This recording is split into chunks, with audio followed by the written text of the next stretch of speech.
5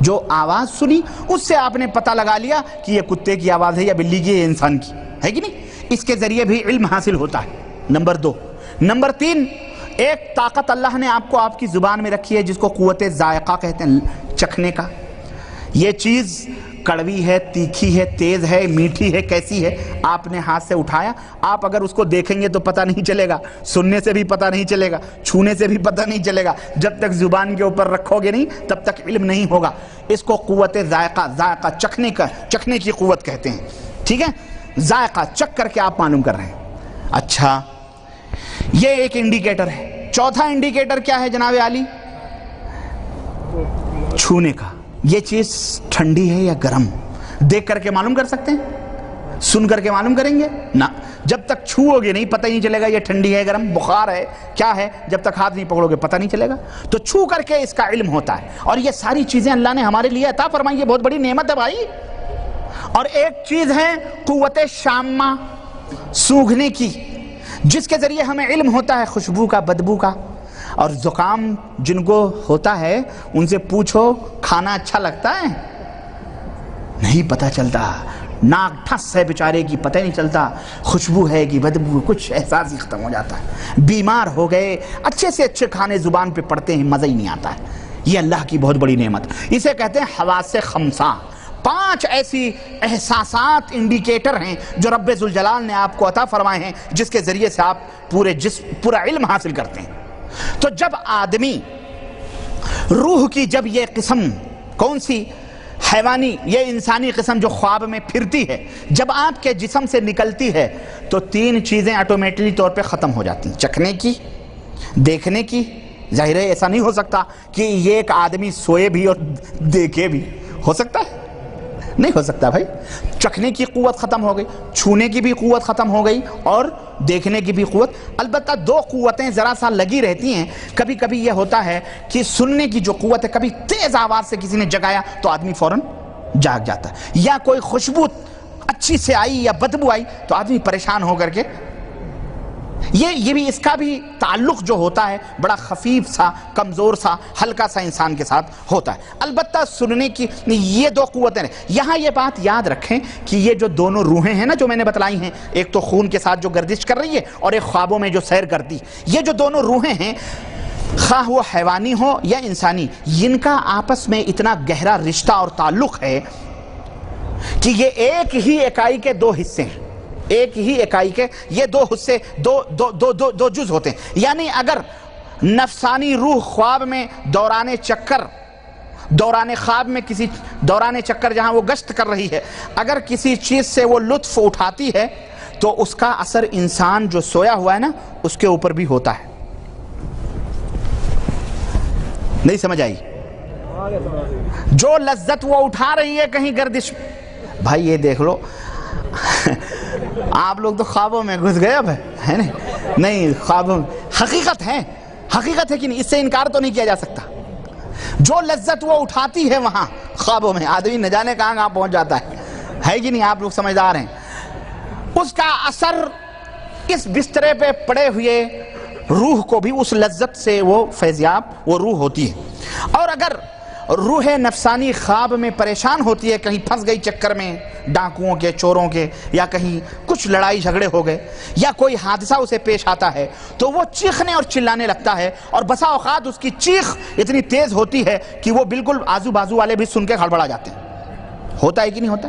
تو اس کو جو گھوم رہی ہے، اس کو جو بھی اثر ہوتا ہے وہ اس جسم کے اوپر اس کا اثر پڑتا ہے. اور کبھی کبھی یہ جسم کے اوپر ظاہر بھی ہوتا ہے. اگر وہاں مار پیٹ کھا رہی ہے وہ روح تو اس جسم کے اوپر جاگنے کے بعد پتہ چلتا ہے یار اس کے جسم کے اوپر چوٹ لگی. اور اگر مزہ بھی آتا ہے تو اس کا بھی پتہ چلتا ہے. آدمی کو غسل کی بھی ضرورت پڑ جاتی ہے. سمجھ گئے آپ لوگ؟ بہرحال ہے کہ نہیں، جو جاگنے کے بعد میں آدمی کو پتہ چل جاتا ہے کہ ہاں واقعی ایسا ہوا ہے نا. لیکن بہرحال یہ وہ کیفیات ہے جس میں حد شرعی معاف ہے، آپ کے اوپر کوئی حد نہیں ہے. آپ کہیں بھی کھائیں اور پھریں اور چنیں ہے نا. تو روح سے متعلق یہ چند حقیقتیں، اور میں آپ کو اس کا نچوڑ آپ کو بتاؤں کہ خواب سے ہر انسان کو کثرت سے سابقہ پڑتا ہے، کوئی بھی انسان ہو.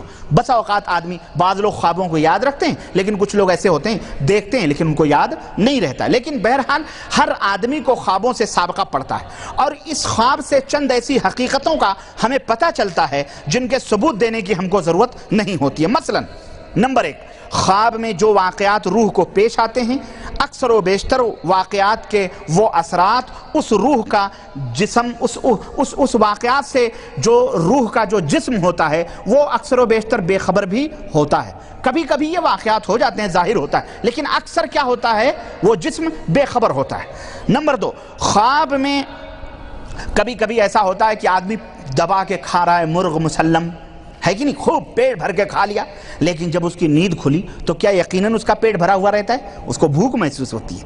اس کا پتہ کبھی کبھی کیا ہوتا ہے، وہ اثرات ظاہر ہوتے ہیں، لیکن اکثر و بیشتر وہ اثرات ظاہر نہیں ہوتے ہیں، بلکہ وہ بھوک ہے. البتہ کبھی کبھی انسان کا جسم متاثر ضرور ہوتا ہے، لیکن عام قاعدہ یہی ہے کہ ہمارا یہ جسم روح نفسانی سے خواب میں جو ہونے والے واقعات ہوتے ہیں اس سے متاثر عام قاعدہ یہ ہے کہ نہیں ہوتا ہے. البتہ کبھی کبھی